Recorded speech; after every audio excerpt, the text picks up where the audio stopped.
ముందుగా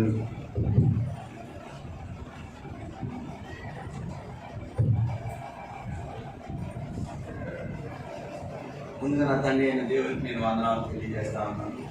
అలాగే ఇప్పుడు వచ్చిన సంఘానికి సంఘబద్ధులకి అందరికీ కూడా ప్రభువైన యేసుక్రీస్తు నామములో హృదయపూర్వకమైనటువంటి వందనాలు తెలియజేస్తాను. మరి అందరూ బాగున్నారండి. దేవుడు ఇచ్చిన కృపను బట్టి మీ అందరి ప్రార్థనలు బట్టి మేము కూడా అందరూ సంఘము అందరూ కూడా బాగానే ఉన్నాం. మరి ముందుగా దేవుని యొక్క వాక్యంలోనికి వెళ్ళడానికి ముందు మరి వాక్యం చదివినటువంటి నలుగురికి నా హృదయపూర్వకమైన మీకు వందనాలు తెలియజేస్తాను. ఎందుకనంటే సరైనటువంటి ఆరోగ్యం ఉండి అన్నీ ఉన్న మనమే వాక్యం చదవడానికి వెనక్కి వెళ్ళిపోయే వారంగా ఉన్నాం. అలాంటిది మరి ఎంతో అక్కడి నుంచి ఇక్కడికి అడుగులు వేయడమే కష్టం. మనమైతే ఏం చేస్తామంటే ఎందుకు వచ్చింది అక్కడ కూర్చుందా 4 అడుగులు వేస్ట్, అక్కడి నుంచి ఇక్కడికి వెళ్ళామంటే అని చెప్పి కామ్గా కూర్చుంటాం. మరి తల్లిగారిని బట్టి నేను వందనాలు తెలియజేస్తా ఉన్నాను. మరి దేవుని యొక్క వాక్య భాగంలోనికి వెళ్ళడానికి ముందు మరి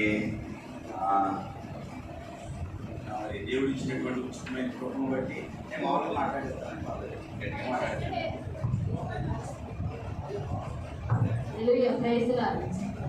హల్లెలూయా. దేవుని నామానికి వందనం. దేవుని నామానికి మహిమ కలుగును గాక. మరి దేవుడు ఇచ్చిన ఉచితమైన కృపను బట్టి మరి మనకున్నటువంటి అన్ని సంఘాల్లోనూ లెంట్ శ్రమకాల ధ్యానములు చాలా చక్కగా జరుగుతున్నాయని పాస్టర్ గారు చెప్పినటువంటి సాక్ష్యం, అలాగే మిగతా వారు చెబుతున్న దాన్ని బట్టి వింటా ఉన్నాం. ఎందుకంటే ఈ యొక్క లెంట్ కాలాలని కొన్ని చర్చిలో పాటిస్తాయి, కొన్ని పాటించవు. అయితే దీనిని పెద్దలు ఎందుకు పెట్టారంటే దీనిని పాటించడమే ఉత్తమం. ఎందుకంటే చాలాసార్లు మీరు మనం గమనించినట్లే వెనుకకు జారిపోయినటువంటి స్థితిలో మనం ఉంటాం. దేవుని యొక్క వాక్యంలో ఒక చక్కని మాట ఉంటుంది, వినుట వలన విశ్వాసము కలుగును. వినుట వలన విశ్వాసము కలుగును.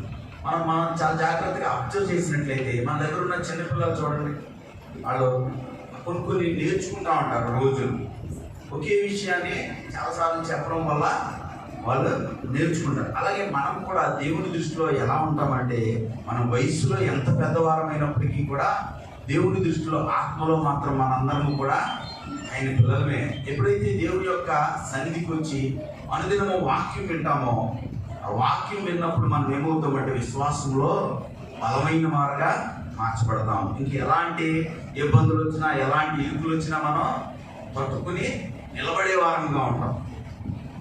కాబట్టి ఆ యొక్క లెంట్ కాల ధ్యానాల్లో ప్రతి ఒక్కరు పాలు పంచుకోవాలని, తద్వారా దేవుని యొక్క దీవెనలు పొందాలని మీ అందరికీ ప్రేమతోటి నేను వేడుకుంటా ఉన్నాను. దేవుని యొక్క వాక్య భాగంలోకి వెళ్ళడానికి ముందు దయచేసి చిన్న ప్రార్థన, నా గురించి చిన్న ప్రార్థన మీ మనసులో చేయమని చిన్న ప్రార్థన నేను చేస్తాను. మా కోసం ప్రార్థన చేయండి దయచేసి. హల్లెలూయా. అయోగ్యుడైన ప్రభువా, ఏ యోగ్యత లేదు, ఏ ప్రత్యేకత లేదు ప్రభు, అయినా కూడా నా తండ్రి నా ప్రభు ఈ సిలువలో నీవు కాల్చిన రక్తాన్ని బట్టి నువ్వు ఇష్టమైన ప్రేమను బట్టి నా ప్రభు అయ్యా నాయన అనేక మంది వయస్సులో పెద్దవారు నా తండ్రి, వాక్యానుభవంలో గొప్పవారు నా తండ్రి, వారి మంది నీవు నేను నిలబెట్టిన కేవలం నన్ను ఒక బోరగా మాత్రమే వాడుకున్నాడు ప్రభు. సమస్త మహిమ ఘనత నీకే చెల్లుడుగా. ఎందుకంటే ప్రభు వాక్యము మీది, ప్రజలు మీ వారు. అయ్యా నేను నా సొంత మాటలు మాట్లాడిన బిడ్డలను తప్పుదో పట్టించుకున్నట్టు నన్ను కట్టడి చేసిన ప్రభు ఈ పరిశుద్ధాత్మ అగ్ని చేత అభిషేకించి నన్ను వాడుకున్నాను. కేవలం నన్ను ఒక బోరగా మాత్రమే వాడుకున్నాను. నజరేయుడైన యేసు నామములో వేడుకొనుచున్నాము తండ్రి. ఆ ఏకో తీసేసి దేవుని యొక్క వాక్య భాగంలో మరి చదవబడినటువంటి వాక్య భాగాలను గమనించినట్లయితే కనుక మరి పేతురు రాసినటువంటి 2వ పత్రిక. ఎందుకని ఈ యొక్క శ్రమల కాల ధ్యానాలలో మనం గమనించినట్లయితే మనం రోజు అనుదినము ధ్యానిస్తున్నటువంటి శ్రమల ధ్యానాలను మీరు గమనించినట్లయితే కనుక కొన్ని ప్రాముఖ్యమైనటువంటి అంశాలు మనకు కనబడతాయి. ఈ యొక్క సంవత్సర కాలంలో లేక ఈ శ్రమల కాల ధ్యానాల్లో కనుక ఇవ్వబడిన వాక్యాలను మనం గమనించినట్లయితే కనుక అవన్నీ కూడా ఎవరు మాట్లాడినవి అంటే యేసు ప్రభువు స్వయంగా మాట్లాడిన వాక్య భాగాలే. మొదటి నుంచి చివరి వరకు తీసుకుంటా వెళ్తే కనుక అన్నీ కూడా యేసు ప్రభు నోట్లో నుంచి వచ్చినటువంటి మాటలే. అంతేకాకుండా ఈ చెప్పబడుతున్నటువంటి కొన్ని అంశాలు ఏవైతే ఉన్నాయో, లేక మొదటిగా మనం మాట్లాడుకున్నటువంటి మొదటి రోజేమో మధ్యవర్తిత్వం అని, సేవకుడని, దార్శనికమని, సకలాశీర్వాదములని, వివేకము, తరుణములు అనేటువంటి అన్నీ కూడా మనం రోజు మాట్లాడుకుంటాం.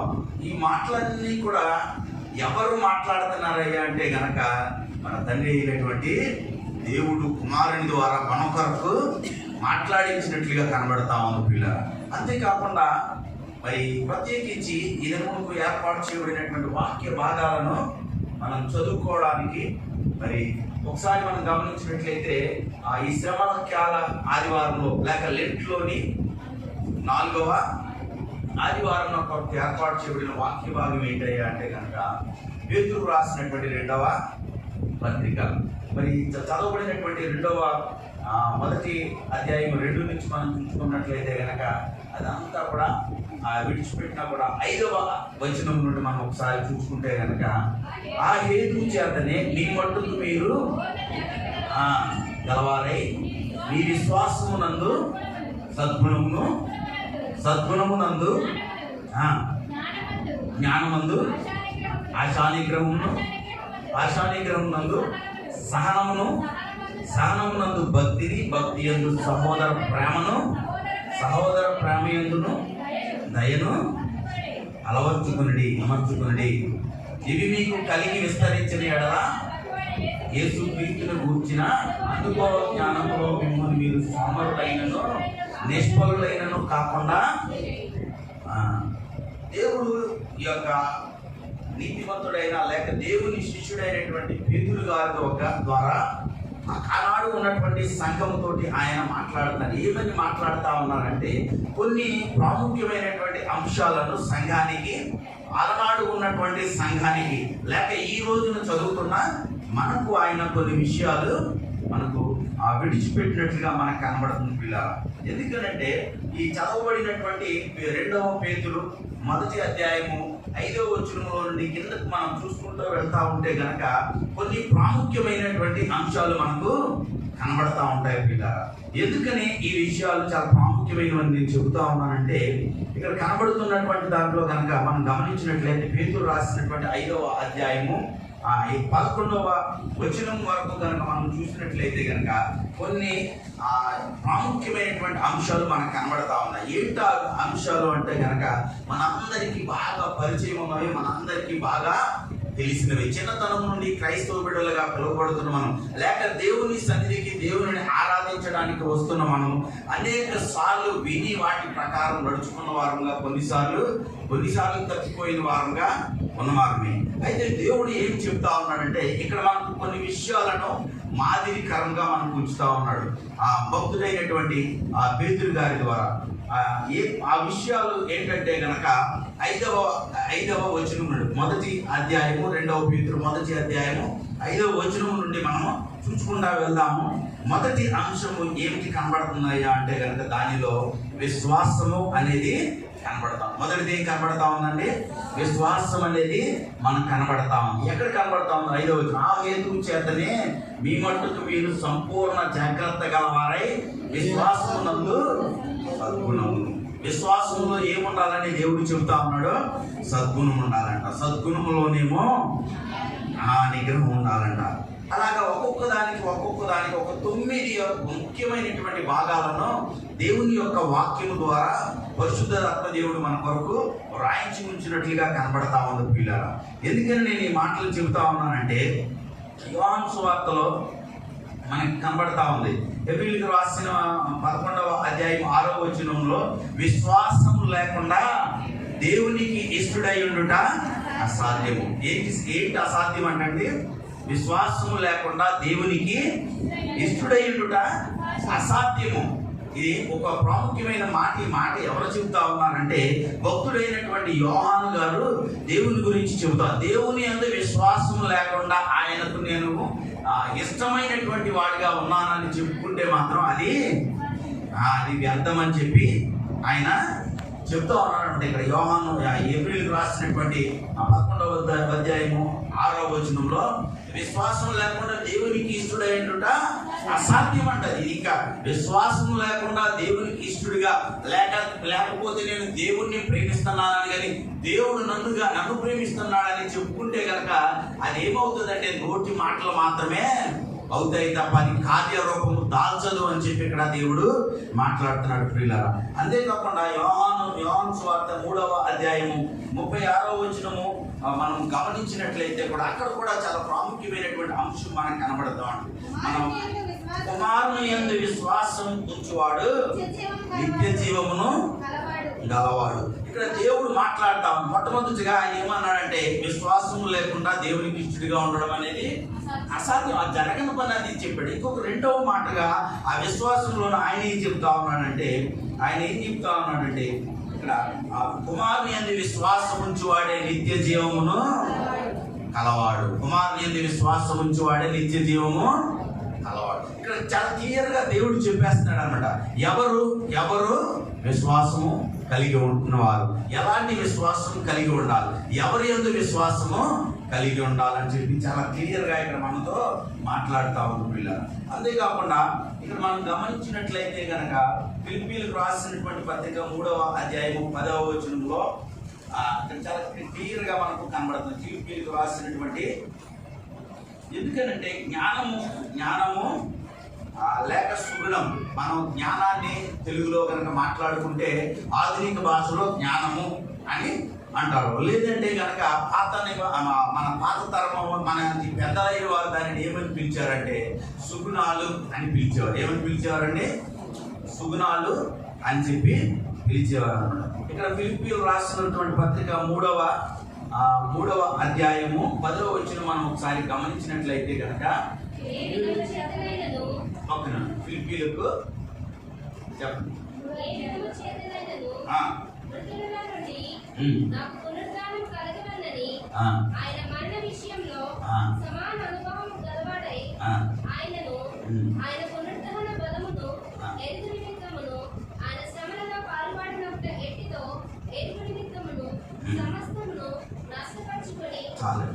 ఇక్కడ ఏమని చెప్తున్నాడంటే అపోస్తులుడైన పౌలు గారు ఏం చెప్తా ఉన్నారంటే ఇక్కడ విశ్వాసం గురించి చదవబడుతున్నప్పుడు ఆయన ఫిలిప్పీల సంఘాన్ని మనకు చూపిస్తున్నట్లుగా కనబడతాం. ఈ ఫిలిప్పీలకు రాసినటువంటి పత్రికలో 3వ అధ్యాయం 10వ వచనంలో ఏం చెప్తా ఉన్నారంటే ఏ విధమైన చేతునలో నుండి మృతులలో నుండి నాకు పునరుద్ధానము కలుగవలనని ఆయన మరణం విషయంలో సమానుభవము గలవాడనై ఈ అనుభవం కలిగిన వాడుగా ఉన్నాడంటే అపోస్తులుడైన పౌలు గారు యేసు ప్రభు యొక్క మరణంలో ఆయన నేను సమానుభవమును కలిగి ఉన్నానని చెప్పి ఎంతో ప్రాముఖ్యమైనటువంటి అంశము సాక్ష్యంగా ఆయన చెబుతా ఉన్నాడు అపోస్తులుడు. ఎందుకనంటే అపోస్తులుడైన పౌలు గారి లాగా దేవుని గురించి సాక్ష్యము చెప్పినటువంటి వ్యక్తులను బైబిల్లో మనం ఎక్కడా కూడా కనుగొనలేము. అంటే అనేక మంది మరి చాలా చక్కగా దేవుని యొక్క వాక్యాన్ని వివరించేవారుగా ఉంటారు, వాక్యాన్ని చదివేవారుగా ఉంటారు. అయితే ఈ యొక్క చదవబడినటువంటి వాక్య భాగంలో మాత్రం అపోస్తుడైన పౌలు గారు ఏమని అంటా ఉంటారంటే ఆయన యొక్క శ్రమానుభవంలో ఆయన శ్రమలలో పాలివాడిన కూడా ఎట్టులో ఎరుగ నిమిత్తము సమస్తమును నష్టపరుచుకున్నాడంట. నేను సమస్తాన్ని ఎందుకు నష్టపరుచుకున్నానంటే నీ నిమిత్తం నేను నష్టపరుచుకున్నాను. యేసుక్రీస్తు నిమిత్తం నాకు ఉన్నటువంటి అన్ని కూడా నా తలాంతులుగా, నా ఆస్తులుగా, నా ఆరోగ్యంగా, నా సమస్తాన్ని కూడా నేను ఎంతగా ఎంచుకున్నాను. ఎంత గొప్ప విశ్వాసం ఉంటే ఈ మాటలు చెప్పగలుగుతారంటే చాలా చాలా తక్కువ మంది ఈ రోజుల్లో మనం గమనించినట్లయితే దేవుని వాక్యాన్ని బోధిస్తున్న వారు, లేక దేవుని వాక్యాన్ని చదువుతూ ఉన్నటువంటి, లేక అనుదినము ప్రతి ఆదివారము లేక దేవుని ఆలయానికి వెళ్తున్న వారు కూడా ఇంత చక్కని సాక్ష్యము దేవుని గురించి మనము ఇవ్వలేము. అలాంటిది అపోస్తలుడైన పౌలు గారు ఇక్కడ సాక్ష్యం ఇవ్వడమే కాదు కానీ ఆయన ఇంకొక మాట అంటాడు, నేను క్రీస్తుని పోలి నడుచుకున్నాను, మీరు నన్ను పోలే నడుచుకోనండి. ఈ మాట చెప్పడానికి చాలా ఈజీగా ఉన్నాను, ఈ మాట చెప్పడానికి చాలా ఈజీగా ఉంది. అయితే ఇక్కడ ఎందుకని ఈ పేతురు రాసినటువంటి పత్రికలో కొన్ని విషయాలను ఆయన సంఘం ముందు ఎత్తి చూపిస్తా ఉన్నాడు. పేతురు గారు రాస్తూ ఏమని మాట్లాడుతున్నారంటే, ఇలాంటి కొన్ని విషయాలు ఆనాటి సంఘంలో లేకపోవడం వల్ల వారు ఏమైపోయారంటే నష్టపోయినట్లుగా మనకు కనిపించే విధంగా అపోస్తలుడైన పేతురు గారితో దేవుడు ఆ రోజున అపోస్తలుడైన పేతురు గారితో వ్రాయించి ఎందుకు పెట్టాడయ్యా అంటే గనక మనము తెలుసుకొని వాటన్నిటినీ కలిగి మనము నడుచుకోవాలనేది పరిశుద్ధాత్మ దేవుని యొక్క ఉద్దేశము. అంతేకాదు ప్రియులారా, మరి గడిచిన కాల లెంట్ దినాలలో మనందరికీ తెలుసు, ఎంతో వేదనతోటి ఎంతో బాధతోటి మన ఇంటి దగ్గర బయలుతోటి మన అందరము కూడా గడిపే వారముగా ఉన్నాం. బహుశా చాలా మంది గత లెంట్ కాలంలో ఇంటి దగ్గర ఉన్నవారు ఈ రోజున ఇక్కడ ఉండకపోవచ్చు. అయితే దేవుడు నిన్ను తన ప్రణాళికలో జ్ఞాపకం చేసుకుని, దేవుడు తన చిత్తంలో నిన్ను నీ కుటుంబాన్ని జ్ఞాపకం చేసుకుని చక్కని ఆరోగ్యం ఇచ్చి సమృద్ధితో కూడిన సంతోషంతో కూడిన దేవుని ఆలయంలో నిన్ను కూర్చోబెట్టారంటే కనుక మనందరము దేవునికి వందనాలు చెల్లించాలి, కృతజ్ఞత కలిగి ఉండవలసిన వారు. మనందరం ఏమనుకున్నాం, ఇదేదో చిన్న విషయంగా మనం అనుకుంటా ఉన్నాం. కానీ ఆ రోజులను ఒకసారి జ్ఞాపకం తెచ్చుకోండి పిల్లరా. ఆ కంటైన్మెంట్ జోన్లు కానీ, లేకపోతే ఆ రెడ్ జోన్లు కానీ, లేకపోతే ఆ యొక్క లాక్డౌన్లు కానీ మనం జ్ఞాపకం చేసుకుంటే ఇప్పుడు ఏదో మనందరం చాలా చక్కగా కూర్చుని ఉన్నాం. కానీ ఆ రోజు ఎవరిని కదిపినా కలవరమే, ఎవరిని కలిపినా పైకి గంభీరంగా అందరూ కనబడేవారు. ఏం లేదని ప్రతి ఒక్కరు పైకి గంభీరంగా కనబడేవారు. ఎందుకనంటే నన్ను బట్టి నా కుటుంబం భయపడకూడదని, నన్ను బట్టి నా బిడ్డలు భయపడకూడదని, నేను ధైర్యంగా ఉన్నానని పైకి కనబడితే గనక నా బిడ్డలు ధైర్యంగా ఉంటారు, నా కుటుంబం ధైర్యంగా ఉంటుందని చెప్పి లేని ధైర్యాన్ని తెచ్చుకొని, లేని నెమ్మదిని తెచ్చుకొని పైన మరి అంటారు కదా. మరి చిన్నప్పుడు చాలా మంది ఒక పాస్టర్ గారు మాట్లాడుతూ ఒక ఆయన చక్కగా ఆయన ఏమనేవాడంటే టీవీ నవ్వంట, టీవీ నవ్వట. టీవీ నవ్వు తెచ్చుకున్నాం అంటే ఏంటి, సందర్భం ఉన్నా లేకపోయినా ఆ టీవీ సీరియల్స్ వాళ్ళు ఏం చేస్తారంటే నవ్వు ఆర్టిఫిషియల్గా నవ్వుతారనమాట, ఆర్టిఫిషియల్గా నవ్వుతారు. అలాంటి సంతోషాన్ని లేక అలాంటి ధైర్యాన్ని తెచ్చుకొని మనము గడిపినటువంటి రోజులను దాటి ఈ రోజున ఎంతో చక్కటి మరి సమయాన్ని దేవుడు మనకి ఇచ్చాడు. అందుకు బట్టి ఆయనకు మన కృతజ్ఞతలు చెల్లించాలి. అంతేకాదు పిల్లరా, మీ అందరికీ కూడా నేను ఇంకొక ప్రాముఖ్యమైనటువంటి చిన్న విషయాన్ని మరి నేను చెప్పడానికి నేను ఇష్టపడతాను. ఏదో అంత బాగా జరిగిపోయిందని చెప్పి ఇక మనం ఏమి జాగ్రత్తలు తీసుకోవక్కర్లేదు, మన ఇష్టానుసారంగా మనం ఉండొచ్చని దయచేసి ఎవరు కూడా అనుకోవద్దు.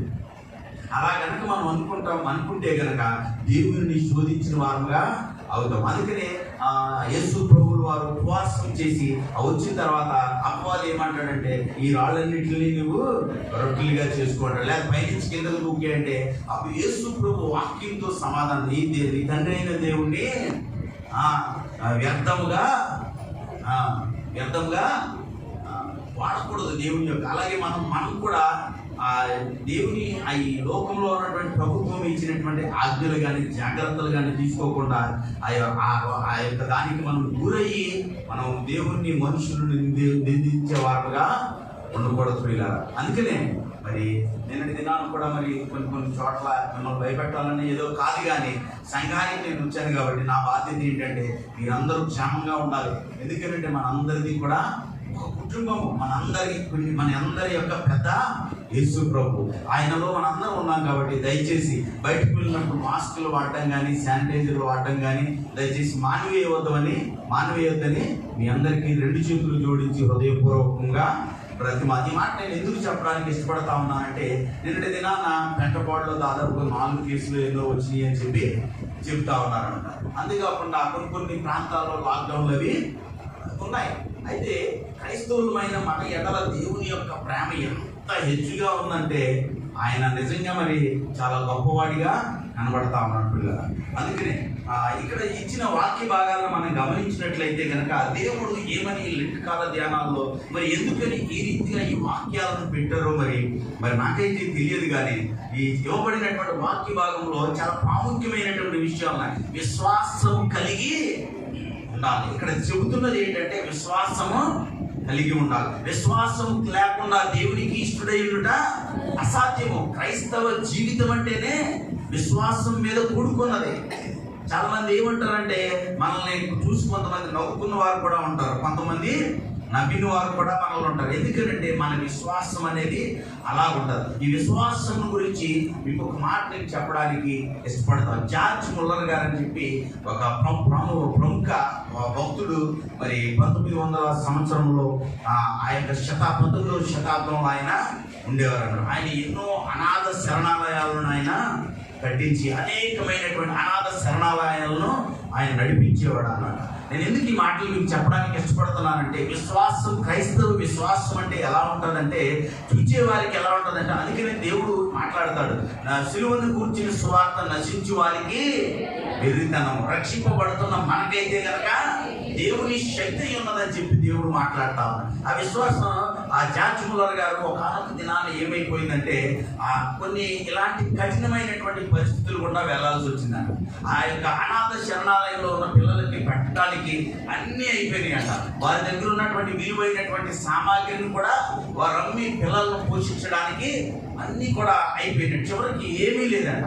ఏమీ లేకపోయేసరికి ఆ వంట చేసే ఆవిడ లేక తన పిల్లలను చూసే ఆవిడ వచ్చి జార్జ్ ముల్లర్ దగ్గరికి వచ్చి, అయ్యా నిన్నటి వరకు కూడా మన దగ్గర ఉన్నాయన్నీ కూడా మేము మాకు తోచిన రీతిలో నా దగ్గర ఉన్నటువంటి నేను దాచుకున్న ధనాన్ని కూడా ఖర్చు పెట్టి బిడ్డలకి ఆహారం పెట్టగలిగాం. నేటి దినాన్న పెట్టడానికి మన దగ్గర ఏమీ లేదు. బిడ్డలు ఆకలితో ఉన్నారు. కొద్దిసేపు అయితే కనుక వారు ఆకలితో అని చెప్పి వస్తారని చెప్పి ఆమె చెప్పినప్పుడు జార్జ్ ముల్లర్ గారు కదిలిపోయి వెంటనే కన్నీరు కళ్ళలో నుంచి వచ్చింది.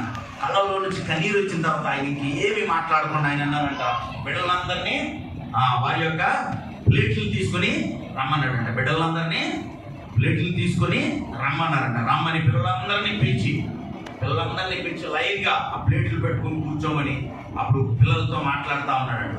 ఇదిగో ప్రియమైనటువంటి దేవుని బిడ్డలారా, పరలోక రాజ్యము మీరు వారసులు, పరలోక రాజ్యాన్ని ఈరోజు మనకు దేవుడు చాలా గొప్ప ఆహారాన్ని పంపించిపోతా ఉన్నాడు కాబట్టి మనందరం కలిసి ప్రార్థన చేద్దాం. ఎవరు కళ్ళు తెరవకూడదు. కళ్ళు తెరవకుండా మనందరం ప్రార్థన చేద్దామని చెప్పి మోకాళ్ళలోని కన్నీటితోటి అన్నమాట పైకి ప్రార్థన చేస్తే బిడ్డలకి తెలుస్తుందేమో, ఆ చిన్న బిడ్డలు అయ్యో మనకు ఆహారం రాదేమో, మన దగ్గర ఏమీ లేదు, మాకేదో దయచేయాలి అని కనుక అడిగితే కనుక బిడ్డలు ఎక్కడ విశ్వాసం కోల్పోతారని చెప్పి హృదయంలో భారంతో వారందరూ కూడా కన్నీటితో ఆ జార్జ్ ముల్లర్ గారి యొక్క కళ్ళల్లో నీళ్ళలా కారుతా ఉంటే ఆ వంట చేసే వ్యక్తి వారందరూ కూడా కదిలింపబడిపోయారంట. నిజంగా ఎంతగా కదిలింపబడిపోయారంటే అయ్యో అని చెప్పి పిల్లలకి నిజం చెప్పేసి ఆహారం లేదని చెప్పేద్దామని చెప్పి అనేంతగా కదిలిపోతే జార్జ్ ముల్లర్ గారు కన్నీటితో అలా ఏడుస్తూనే ఉన్నాడంట. ఏడుస్తూనే ఉండేసరికి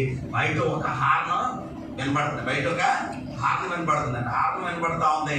ఎంతసేపుకి తలుపు తీయకపోయేసరికి ఆ తలుపు తీసుకుని ఎవరో ఒక ఇద్దరు వ్యక్తులు లోపలికి వచ్చారంట. లోపలికి వచ్చి పిలుస్తున్నారంట. వీళ్ళు ప్రాంతంలో ఉన్నారు కదా, ఎవరు పలకకపోయేసరికి ఆ వంట చేసి ఆవిడ విన్నదంట. అమ్మ అని చెప్పి ఒక ఆయన వచ్చి జార్జ్ ముల్లర్ గారి ఇదేనా అండి అని అడిగాడు. ఇదేనండి. ఏంటి అంటే ఏమీ లేదండి, యాక్చువల్గా మా ఇంటి దగ్గర వివాహ కార్యక్రమం మేము ఏర్పాటు చేసుకున్నాము. ఆ వివాహ కార్యక్రమాన్ని ఏర్పాటు చేసుకున్నాం కానీ ఇంట్లో ఉన్నటువంటి ఒక ఇంటి పెద్ద ఆయన కాలం చేశారు. దాన్ని బట్టి మరి మేము వివాహాన్ని వాయిదా వేసుకోవాల్సి వచ్చింది. ఆ వాయిదా వేసుకున్న దాన్ని బట్టి ఆహార పదార్థాలను మరి అన్నీ కూడా వేస్ట్ చేయడం ఇష్టం లేక ఎవరినో అడిగితే వారు ఏమన్నారంటే మీ యొక్క ఇక్కడికి పట్టుకెళ్ళి ఇవ్వమని చెప్పారు అని చెప్పారంట. ఎందుకంటే తీసుకొచ్చిన వ్యక్తులు క్రైస్తవ బిడ్డలు కాదు. వారు తీసుకొచ్చిన బిడ్డలు దేవుణ్ణి ఎరిగినటువంటి బిడ్డలు కాదు. వచ్చిన వారు దేవుని యొక్క విశ్వాసం తెలిసిన వారు కాదు. వచ్చిన వారు దేవుని యొక్క మన దేవుని నమ్మినటువంటి బిడ్డలు కాదనమాట. వెంటనే ఆవిడ వచ్చి పరిగెత్తుకుని వచ్చి సంతోషంతో అనమాట. ఎలాంటి సంతోషం అంటే ఇక ఆవిడ పట్టరాని ఆనందంతో గంతులు వేస్తుంది. ఎందుకంటే ఇక్కడ కూర్చున్న మనకి ఎలా ఉంటుందండి అనుభవం, ఏ కదలిక లేకుండా ఉంటుంది మనకి. ఇది అనుభవించిన వారికి మాత్రమే తెలుస్తుంది అనమాట. ఇది అనుభవించిన వారికి మాత్రమే తెలుస్తుంది. మీరు కూడా కొన్ని సమయాల్లో మనకి ఏదో కోరిక మన బిడ్డల భవిష్యత్తుల గురించో దేని గురించో ఎదురు చూస్తా ఉన్నప్పుడు ఆ ఎదురు చూసిన కార్యం మన దగ్గరకు వచ్చినప్పుడు మన హృదయం ఎలా ఉంటుందో వెంటనే ఆమెనండి జాతిమౌళి గారు ఆమెనండి. దేవుడు మన కొరకు ఆహారం పంపించాడు. ఆయన రాజ సన్నిధి నుండి రాజులు తినేటటువంటి భోజనాన్ని మన దగ్గరకు పంపించాడు. మీరు ఆమెనండి అంటుందంట ఈవిడే. వెంటనే జాతిమౌళి గారు వెంటనే ఆమెనని చెప్పి కళ్ళు తెరిచేసరికి పిల్లలందరూ కూడా ఆనందం. ఈ జాతిమౌళి గారికి అయితే అంటే నేను ఈ మాటలు మీకు ఎందుకు చెబుతున్నానంటే క్రైస్తవ జీవితంలో విశ్వాసం అనే దానికి ఉన్నటువంటి ప్రాముఖ్యతను మీకు తెలియజేస్తాం. అందుకనే దేవుడు చాలా ఖచ్చితంగా విశ్వాసం లేకుండా దేవునికి ఇష్టడైనట అసాధ్యము. ఎందుకనంటే విశ్వాసం అనేది ఎలా ఉంటుందో తెలుసా? నీటి మనందరికి బాగా తెలిసిన సామెత అనమాట. మరి ఈనాటి పిల్లలకు తెలుసు, పెద్దవారందరికీ కూడా. అరే చెరువులోకి ఎదిరెట్టి బ్యాన్ ఆడతావేంట్రా, చెరువులో ఎదిరెట్టి బ్యాన్ ఆడతాయి. అదే క్రైస్తవ్యం. అదే కొమ్ములు కనబడతా ఉంటాయి. అంతే, కొమ్ములు కనబడతా ఉంటాయి. అది ఏదైనా మనం నమ్మాలి. అది క్రైస్తవ యొక్క విశ్వాసం. లేదు నేను పైకి వచ్చేకే నమ్ముతానన్నావు అనుకో, అప్పుడు మనం ఎలా కనబడతాం? తోమాలా కనబడతాం అన్నమాట. మన దేవుడు ఎంత గొప్ప దేవుడు అంటే ఇశ్రాయేల్ నడుస్తూ ఉంటే ఆ ఎర్ర సముద్రం దగ్గరకు వచ్చి ఆయన కలవరపడిపోతాడు. ఆయన ఏమన్నాడంటే ఏం కలవరపడిపోతుంది, సాగిపోండి అంటాడు. ఆయన ఎందుకు కంగారు పడిపోతాం, సాగిపో అంటాడు మోషేతోటి. మోషేకి కూడా ఏం అర్థమై ఉండదేమో అప్పుడు. ఏంటి ప్రభు కర్రసాగితే సముద్రం విడిపోతాయి, ఇలా చూపింది ఏమవుతుందని మోషే అడగలేదు. ఏమన్నాడంటే ఓకే అని చెప్పి ఇలా కర్రన. మరి మోషేకి డౌట్ రావాలి కదండి, ఇదే కర్ర చాపితే ఎదురుకుండా సముద్రం ఉంటే కర్ర చాపమంటావేంటి ప్రభు, కర్ర వల్ల ఏమవుతుంది ప్రభు అని అడగాలిగా. అడగలేదు. ఎందుకని? అలాంటి ఎన్నో అనుభవాలు కూడా మోసే నడిపించబడ్డాడు. కానీ క్రైస్తవులుగా పిలువబడుతున్న నేటి సంఘాలలో ఇటువంటి యొక్క విశ్వాసం తాలూకు అనుభవాలు కొరబడతా ఉన్నాయి. ఎందుకు కొరబడతా ఉన్నాయంటే దేవుడికి ఈరోజు మనతో మాట్లాడుతున్నటువంటి విషయాలు అవే అన్నమాట. ఇదే మనం చూసుకున్నట్లయితే కనుక పిల్లరా ఇక్కడ చాలా ప్రాముఖ్యమైనటువంటి అంశం మనకు కనబడతా ఉంది. చూడండి ఇక్కడ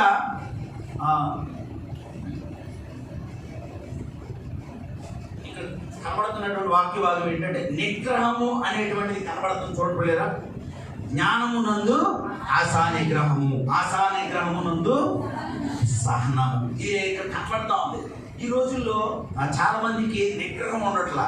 వెంటనే మనం ఎలా అయిపోయామంటే సహనం లేని వారిగా తయారైపోతా ఉన్నాం. కొన్ని సార్లు క్రైస్తవ బిడ్డలైన మనం కూడా ఏం చేస్తామంటే నిగ్రహాన్ని కోల్పోతా ఉన్నాం. ఎలా నిగ్రహాన్ని కోల్పోతా ఉన్నాం తెలుసా?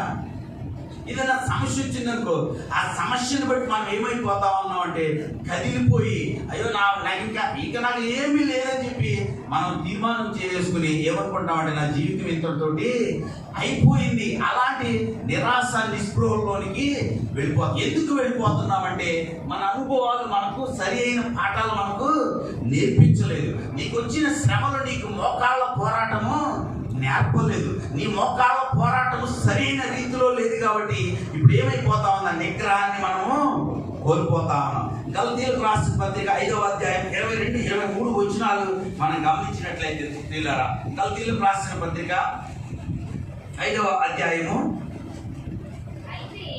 అయితే ఆత్మ ఫలమేమనగా ఆ ప్రేమ, సంతోషము, సమాధానము, దీర్ఘశాంతము, దయాళత్వము, మంచితనము, విశ్వాసము, సాత్వికము, ఆశానిగ్రహం.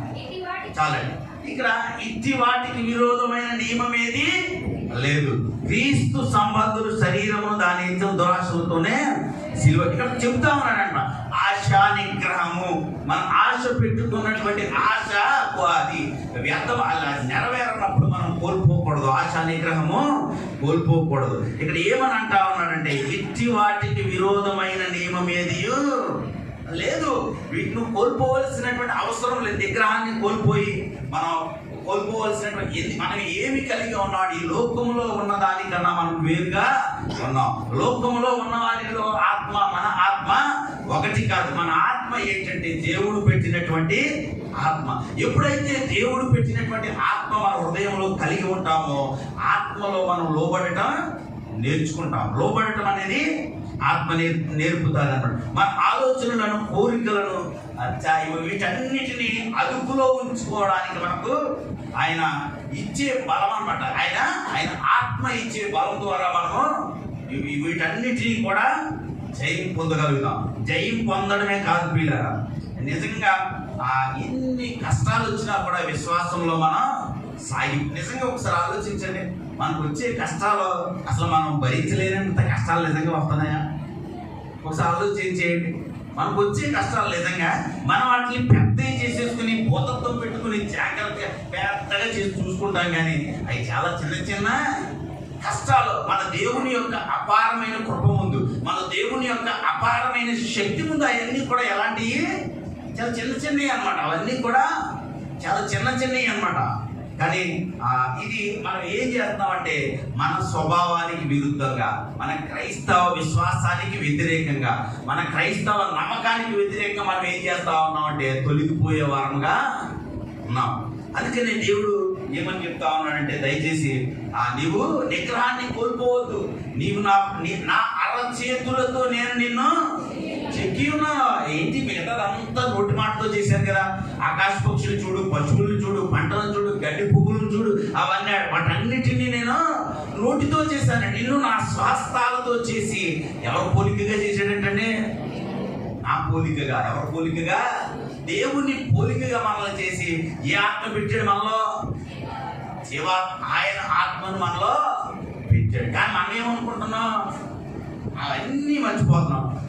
నేను చెప్పడం చాలా ఈజీగా ఉంటుంది, కానీ కష్టం వచ్చినప్పుడు నిలబడడంలో మాత్రం ఆ బాధ మనం అంటాం ఖచ్చితంగా. చెప్పడం అయితే ఈజీగా, కానీ దాన్ని అనుభవించేవాడికి తెలుస్తుంది. అలాగే దేవుని సన్నిధిని కూడా ఒకసారి అనుభవించి చూడు.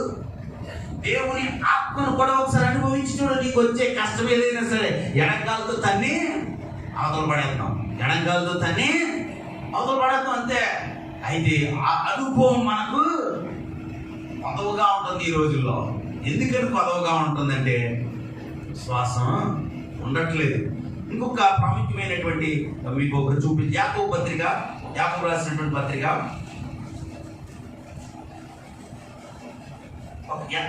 ఎందుకని విశ్వాసం అనేది ఎలా వస్తుంది అనేది మీకు చెప్పడానికి యాకోబు రాసిన పత్రిక 1వ అధ్యాయం 2వ వచనం ఒకసారి చదవండి. నా సహోదరులారా, విశ్వాసమునకు కలుగు పరీక్ష ఓర్పును పుట్టించినయు ఎరిగి. చాలండి. ఏంటి విశ్వాసమునకు? నా సహోదరులారా, ఎవరు మాట్లాడుతున్నారు? యాకోబు గారు మనతోటి అలనాడు ఉన్నటువంటి సంఘంతో మాట్లాడుతూ ఈ రోజున పరిశుద్ధాత్మ దేవుడు మనతో ఏమంటాడు? ఎంత చక్కగా సంబోధిస్తున్నాడు. నా సహోదరు లారా, మీ విశ్వాసమునకు కలుగు పరీక్ష. నీకు ఏదైనా సమస్య వచ్చిందంటే కనుక ఆ సమస్య నుండి నువ్వేం నేర్చుకోవాలంటే, ఆ పరీక్ష నుండి నువ్వేం నేర్చుకోవాలంటే ఓర్పును నేర్చుకోవాలా, నిగ్రహాన్ని నేర్చుకోవాలా.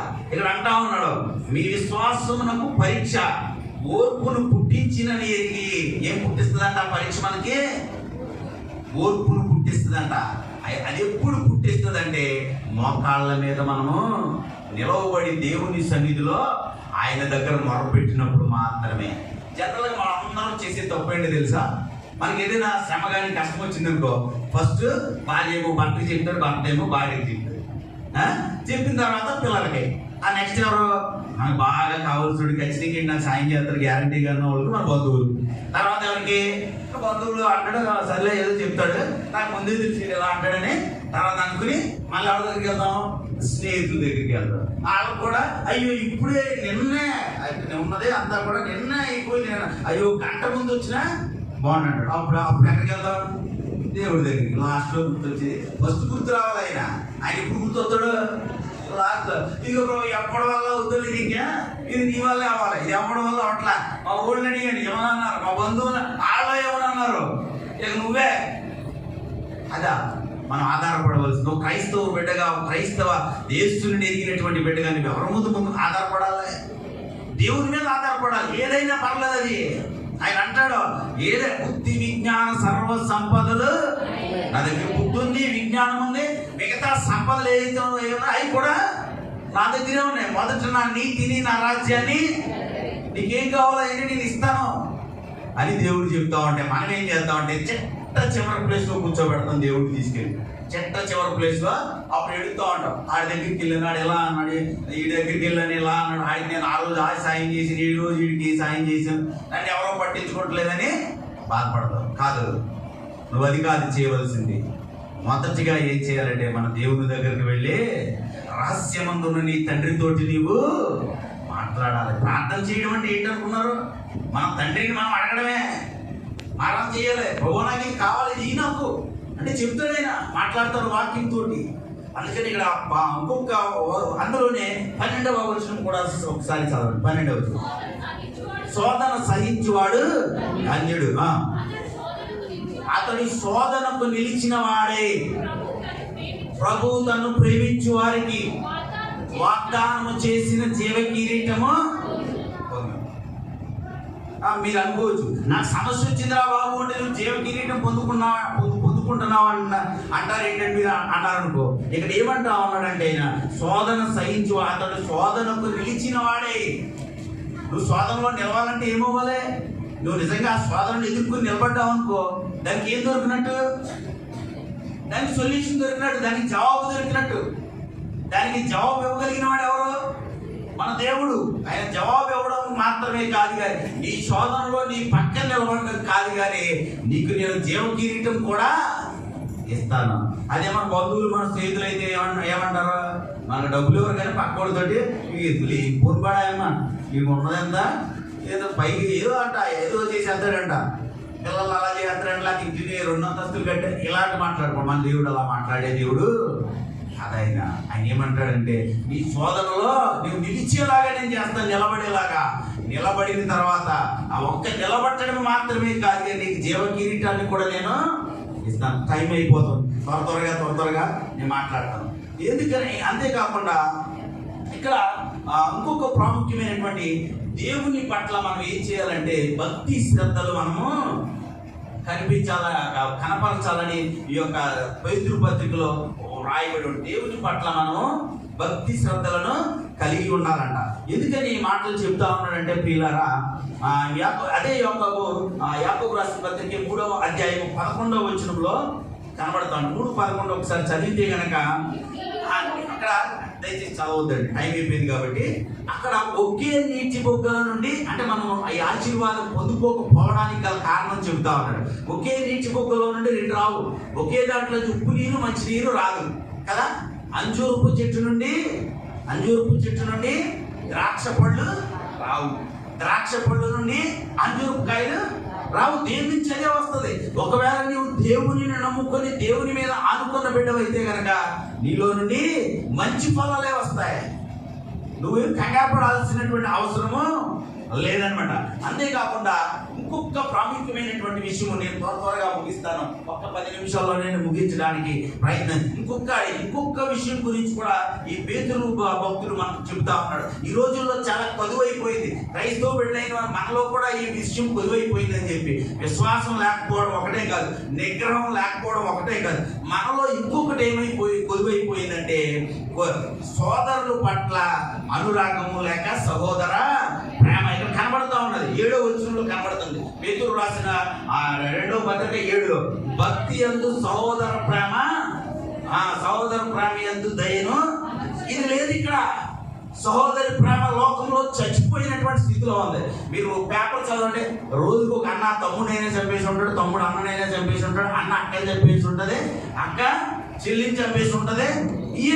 ఏం చదివినా కూడా దురదృష్టం ఏంటంటే క్రైస్తవ బిడ్డలమైనటువంటి మనం కూడా దానికి అతీతులముగా ఉండట్లేదు పిల్ల.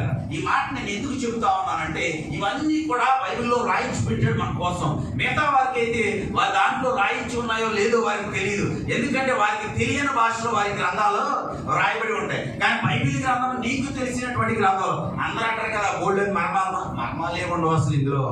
మర్మాలు ఏముంటాయండి ఇందులో? ఏముంది బైబిల్లో మర్మాలు? అంజూరు చెట్టు ఖర్జూర కాయలు కాస్తాయా? ఇది మర్మమా? ఇది మీరు అనుకోండి జాన్ చెట్టు కొబ్బరికాయలు కాస్తాయి కొబ్బరికాయలు. కానీ మర్మాలు ఏముండవు దీంట్లో. మనం చదవక మనం ఏమనుకుంటాం, వీటిని మర్మాలు అనుకుంటాం. ఇది చాలా సింపుల్ గా రోమపత్రిక 12వ అధ్యాయం 10వ వచనం దయచేసి త్వరగా రోమపత్రిక 12వ అధ్యాయము. సహోదర ప్రేమ విషయంలో ఒకరి ఒకడు అనురాగం గలవారే, ఘనత విషయంలో ఒకరినొకడు గొప్పగా ఎంచుకోండి. ఈ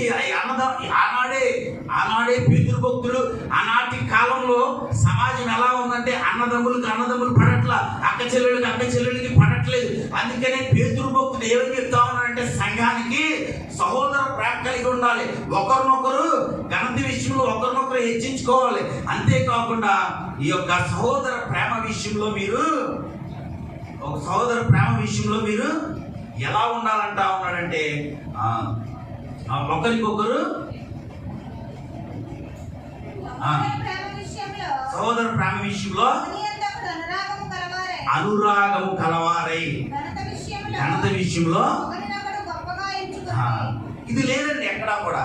దేనికి మనం ఇంత చిన్న విషయాలకి అంటే ఈ మాటలన్నీ కూడా ఆ పితృభక్తులు ఎందుకు రాస్తా ఉన్నాడంటే క్రైస్తవ సమాజము, దేవుని ఎరిగినటువంటి బిడ్డలు, దేవుని అనుసరిస్తున్నాము అనుకునేటువంటి బిడ్డలు, ఆదివారం చర్చికి వస్తున్నాము అనుకునేటువంటి బిడ్డలు దేవుని యొక్క ఆశీర్వాదాలను పొందలేకపోవడానికి, లేక దేవుడిస్తున్నటువంటి కృపకు పాత్రులుగా కాకపోవడానికి గల కారణాలను ఆయన చెప్తా ఉన్నాడు. అన్నదమ్ముల మధ్య ప్రేమ ఉన్నట్లా ఇక్కడ ఏం చెప్తా ఉన్నాడు. అందుకనే రోమాకి రాస్తున్నటువంటి రోమా సంఘానికి అపోస్తులుడైన పౌలు గారు రాస్తూ ఏమంటా ఉన్నారంటే మీరు ఎలా ఉండాలంటే ఒకరి యందు ఒకరు అనురాగము కలిగి ఉండాలి, ఒకరినొకరు గొప్ప చేసుకోవాలి అని చెప్పి ఇక్కడ మాట్లాడాలి. అంతేకాకుండా ఇంకొక ప్రాముఖ్యమైనటువంటి ఒక్క విషయాన్ని చూద్దాం. మొదటి దశలోనికు రాసిన పత్రిక 4-9వ అధ్యాయంలో కనబడతాం. మొదటి దశలోనికు రాసినటువంటి పత్రికలో 4-9లో చాలా ప్రాముఖ్యం. సహోదర ప్రేమను మీ మధ్య నిలువరముగా ఉండనీయండి. సహోదర ప్రేమను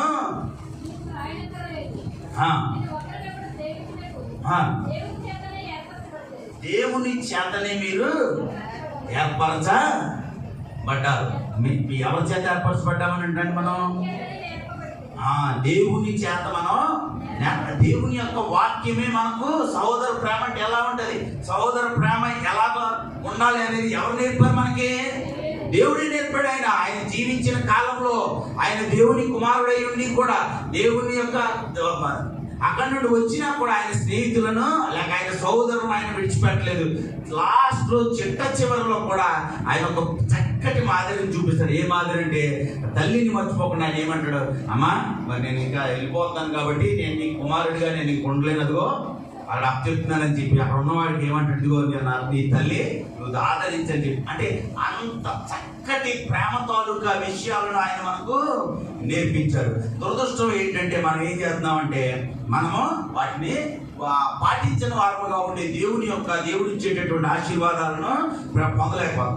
ఇంకొక మాట చూసి మనం ఏప్రిల్కు రాసిన, దయచేసి తీయాల్సిన అవసరం లేదు, ఏప్రిల్కు రాసిన పత్రిక 13:1 ఏమంటుందంటే సహోదర ప్రేమను నిలకడగా ఉండాలి. సహోదర ప్రేమ ఉంటుంది కానీ ఏమైపోతుందంటే అది ఫ్లక్చువేషన్ అనమాట, అప్ అండ్ డౌన్స్ అవుతుంది.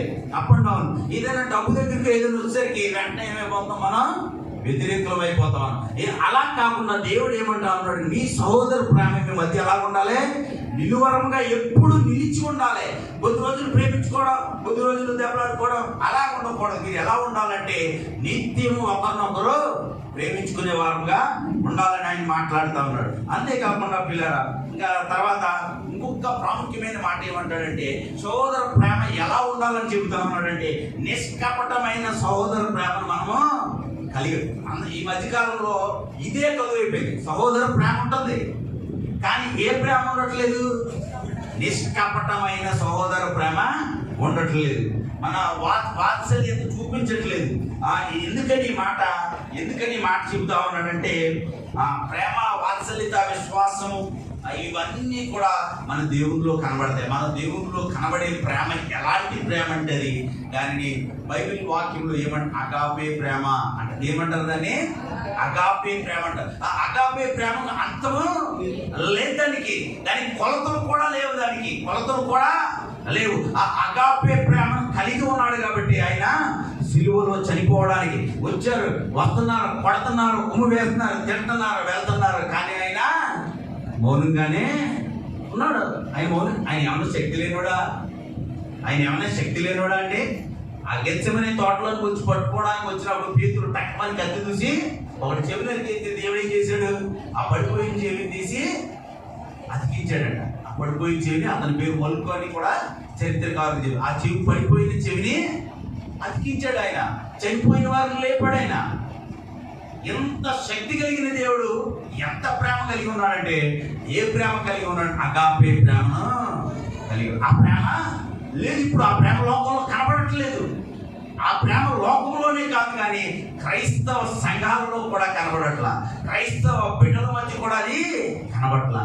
ఎలా అయిపోయిందంటే మనం నిజంగా ఒక్కొక్కసారి ఏదైనా చర్చికి మాట్లాడుకుంటా వెళ్ళినప్పుడు అక్కడ 4 కుర్చీలు ఉంటాయి. ఆ 4 కుర్చీలు ఖాళీగానే ఉంటాయి. కానీ ఒక ఆవిడ వచ్చి ఏంటంటే ఈ చివరి కుర్చీలో కూర్చుంటుంది. ఏంటంటే ఆవిడికి నాకు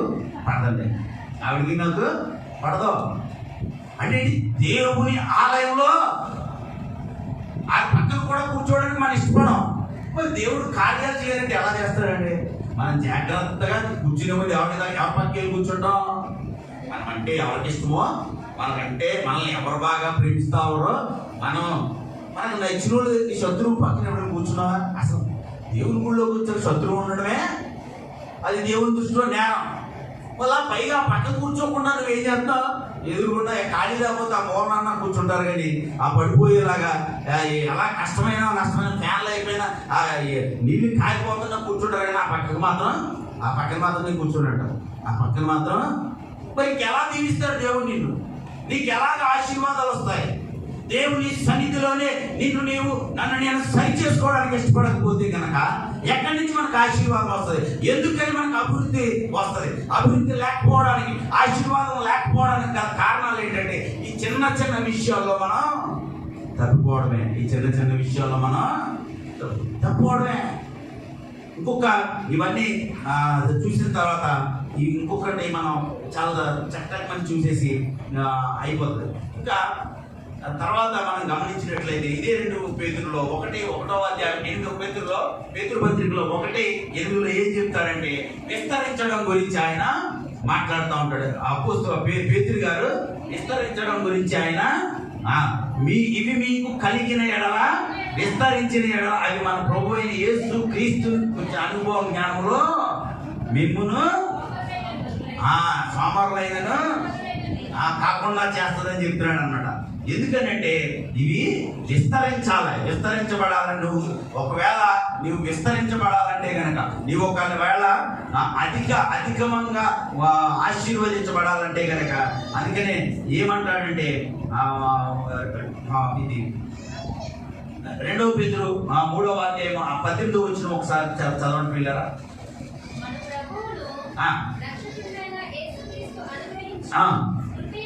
కృపయందును జ్ఞానమందును అభివృద్ధి పొందుడు. ఎలా పొందాలంట? మన ప్రభు అయిన రక్షకుడైన యేసు క్రీస్తు అనుగ్రహించి కృపయందును జ్ఞానమందును అభివృద్ధి పొందుడి. అంతేకాకుండా మనం గమనించినట్లయితే కనుక అదే గలతీయులకు రాసిన పత్రికలో కూడా ప్రాముఖ్యమైన మాట ఏమంటాడంటే ఆత్మ ఫలమేమనగా అని చెప్పి మాట్లాడతారు. ఆత్మ ఫలమేమనగా ప్రేమ, శాంతము, దీర్ఘశాంతము, దయాళత్వము, మంచితనము,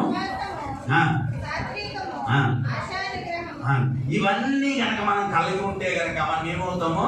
విస్తరించబడే వారముగా ఉంటాం అన్నమాట.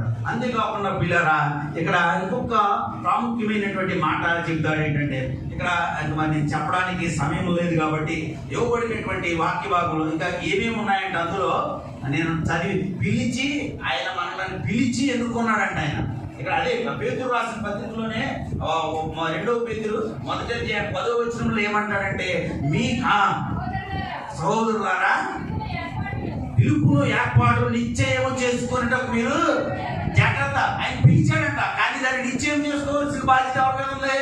మన మీద ఉంది. ఆయన ఆశీర్వాదం పొందడానికి, నువ్వు దీవించబడడానికి, నువ్వు అభివృద్ధి చెందడానికి ఆయన నేను నిన్ను పిలిచాను. కానీ ఆ పిలుపు నువ్వు ఏం చేసుకోవట్లేదంటే నిశ్చయంగా చేసుకోవడం లేదని చెప్తా ఉన్నాడు. ఇంకా ఇంకా ఇంకా ఇంకా చూసినట్లయితే కనుక ఇక్కడ 10 చదివాం కదా, 2:11 ఏమంటాడంటే పరలోక రాజ్యం, అక్కడ 2:11 2వ పేతురు 2:11 మీ కిరీటి క్రియలను చేయువారైతే ఎప్పుడునూ త్రొట్టిల్లరు, అలాగున ప్రభువు రక్షకుడైన యేసుక్రీస్తు నిత్య రాజ్యంలో ప్రవేశం మీకు అనుగ్రహించబడుతుంది. ఇక్కడ దేవుడు చెబుతా ఉన్నాడు అనమాట. ఇలా కనుక మీరు చేస్తే కనుక ఈ లోకంలో ఉన్న ఆశీర్వాదాలు మాత్రమే కాకుండా మీకు నేను ఇంకొకటి చదవబడినటువంటి యోహాను పత్రికలో, యోహాను సువార్తలో 6వ అధ్యాయం 37వ వచనం ఒకసారి చదివినట్లయితే కనుక మనం తండ్రి నాకు అనుగ్రహించి వారు అందరూ నా యొద్దకు వత్తురు, నా యొద్దకు వచ్చు వానిని నేనెంత మాత్రమును త్రోసివేయను. ఇది దేవుని యొక్క గుణాలలో ఒక ప్రాముఖ్యమైనటువంటి గుణం. నా దగ్గరికి వచ్చేవారు ఎవరైనా కానీ ఆ పాప, దొంగ, ఇంకొకట ఏదో ఎలాంటి వాడైనా పర్వాలేదు, నా దగ్గరికి వచ్చిన వారిని మాత్రం నేను ఎంత మాత్రమో నువ్వు కూడా అలాగే ఉండాలి, నీవు కూడా అలాగే ఉండాలి. దేవుడు కోరుకుంటున్నటువంటి ఇంకొకటి అన్నమాట. అంతేకాకుండా త్వరగా మరి అయిపోయింది కాబట్టి ఆ నిలకడగా మనం దేవుల్లో ఉండాలంట, నిలకడగా ఉండాలి. పేతురు 2 అంటే మనం అధ్యాయంలో లేకపోయినప్పటికీ పునాది మీద కట్టబడినదే మనం స్థిరంగా నిలబడే వారముగా ఉండాలంట. అంతేకాకుండా కొరింథీయులకు రాసిన పత్రికలో ఇంకోటి ఏమంటాడంటే మెలకువగా ఉండి విశ్వాసమందు నిలకడగా మెలకువగా ఉండాలి. దేవుని యొక్క వాక్యం ఎడల మెలకువగా ఉండాలి. దేవుని యొక్క జీవితము, దేవుని యొక్క సన్నిధిలో జీవించే జీవితం ఎడల మెలకువగా ఉండాలి. ఇవన్నీ చేస్తే గనక ఈ భయాన్ని కూడా మన దగ్గరలో లేనివి ఏవైతే ఉన్నాయో అన్నీ ఉన్నాయనుకో, దేవుడు కొందరు మనంత అదృష్టవంతులు ఇంకెవరు లేదు. ఒకవేళ లేనిది ఏదైనా ఉంటే గనక దేవుడు అలనాడు ఆ సంఘంతో మాట్లాడుతున్నటువంటి మాటలు ఈ రోజున పరిశుద్ధాత్మ దేవుడు మనతో మాట్లాడిస్తా ఉన్నాడు. ఎందులో నీలో ఏదైనా లేకపోతే కనుక నువ్వు సరి చేసుకుంటే, ఇక్కడ ఏమంటా ఉంటాడంటే యోహాను 6:40లో ఉంటుంది చదవబడిన వాక్యంలో, అంత్య దినమున నేను వారిని లేపుదునని అంటాడు. ఇంకా అంతేకాదు యెషయా, మన ఈరోజు చదవబడినటువంటి యెషయా గ్రంథం 49లో ఒక 10, 11 వచనాలు 13 వచనాల ప్రకారం ఆయన ఏమంటారంటే ఆయన జనులను ఓదార్చి ఉన్నాడు. ఒక చోట ఏమి కనబడుతుంది, ఆయన నిన్ను ఓదార్చుతాడు. ఆయన ఆ రోజున ఇశ్రాయేలీయులను ఓదార్చిన దేవుడు ఇప్పుడు ఏమంటాడంటే నీవు నా మాటలను అంగీకరిస్తే కనుక నేను నిన్ను ఓదారుస్తాను. ఓదార్చడం ఒక్కటే కాదు, ఇంకొక ప్రాముఖ్యమైన ఏమంటాడంటే 11వ వచనంలో నా పర్వతములన్నిటినీ త్రోవగా జాగ్రత్త. ఒకటే దేవుడు ఏం మాట్లాడతాను, నీకున్న ఆటంకాలనేటువంటి పర్వతాలు, నీకున్నటువంటి కష్టాలనే పర్వతాలు, ఆర్థికమైన ఇబ్బందులనే పర్వతాలు, లేక అనారోగ్య సమస్యలనే పర్వతాలను ఆయన ఏమంటావు అన్నాడు. వాటిని ఎలా చేస్తానంటాడు, త్రోవలుగా చేసేస్తాను.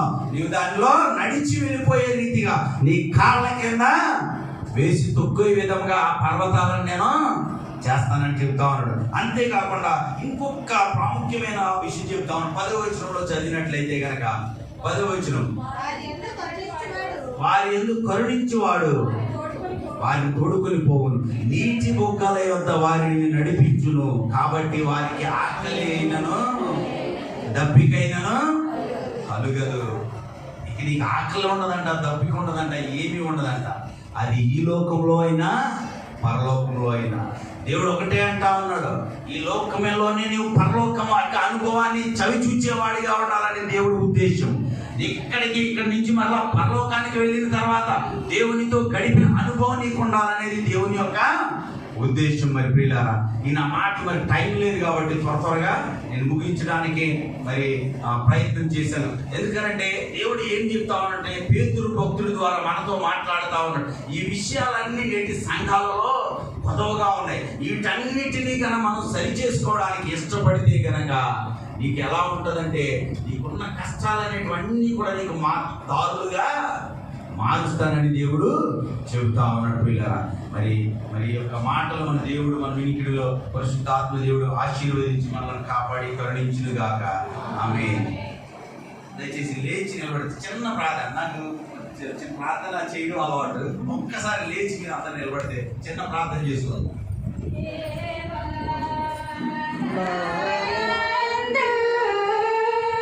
మహాపరిశుద్ధుడు ఎవరికి వారు దయచేసి ఒకసారి మనం పరిశీలన చేసుకోండి. ప్రభువా, ఈ గుణాల్లో ఏదైనా లేకుండా నా కుటుంబం అందుకే ఆశీర్వదించబడలేదు. ఒకవేళ నా తండ్రి, నా దేవ, నేను అందుకనే ఆర్థిక ఇబ్బందులు నలిగిపోతున్నాను. అందుకే ఒకవేళ ఈ గుణాలలో నేను లేకుండా నేను శారీరకంగా నలిగిపోతున్నాను. ఎప్పుడు ఆయన మన దేవుడు గొప్ప దేవుడు. ఆయన అయ్యా నీకు వందనాలు ఇస్తాను. అయ్యలో అనుభవంలో పెద్దవారు ప్రభువా, నీ బిడ్డలు నేను మాట్లాడిన మాటలు నాయన వ్యర్థంగా కాకుండా నా ప్రభావ నీ బిడ్డల జీవితాల్లో నా జీవితంలో నా 30 60 100 ఫలించిన ప్రభావ తండ్రి.